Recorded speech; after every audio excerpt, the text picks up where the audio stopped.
Okay, this video is going to be about shipping your vehicle by train. This first photo here shows a rail car actually designed for cars. So the cars are actually inside this rail car. It's covered over the top, and there's either 2 or 3 levels inside that the cars fit in. So sometimes rail cars can fit 10 or 15 or more vehicles depending on their size. Here's another photo of the end there. You can see this is a 3-level rail car, and there's some brand new vehicles in there that you can tell with they have the white film on them to protect them from damages. So this one is probably 15 vehicles inside this rail car.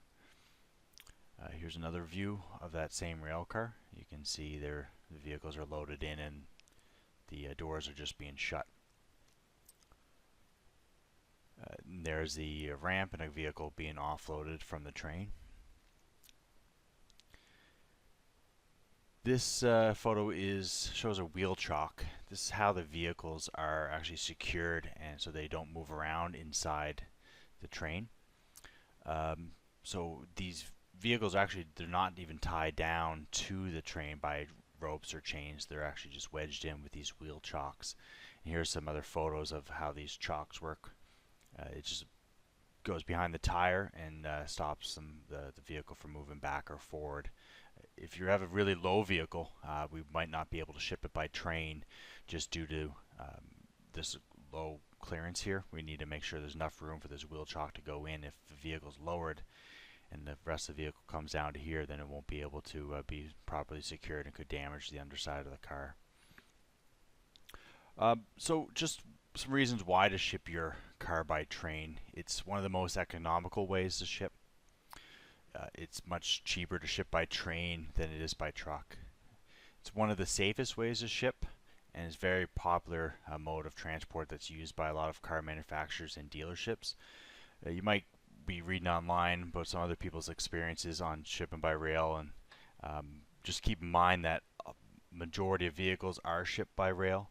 So sometimes you get a lot of people, if they have damages, they will complain about it, but it is one of the safest ways to ship.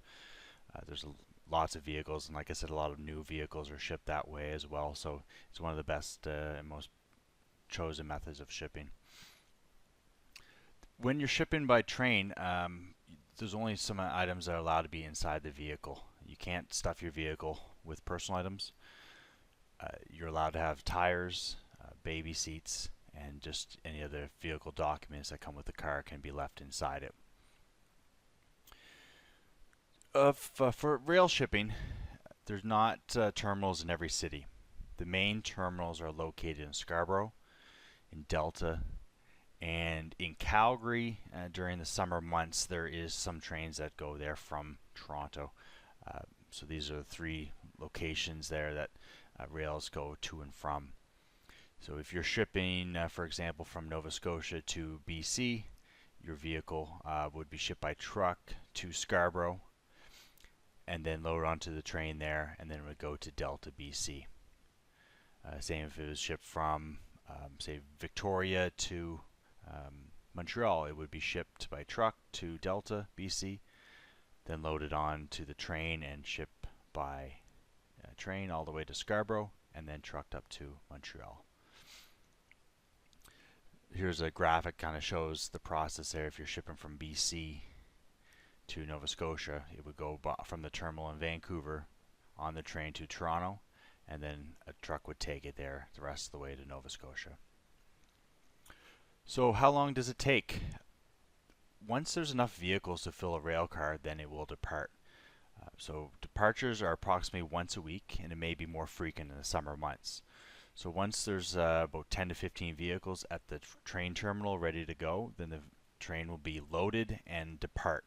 So if you drop it off on a certain day, it's going to wait at the terminal for enough vehicles, and then it's going to get loaded.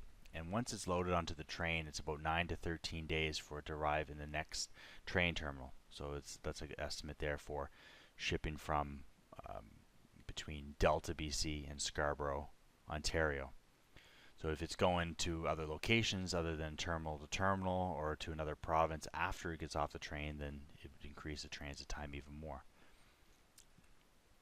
So if you have any other questions, please contact us by phone or email.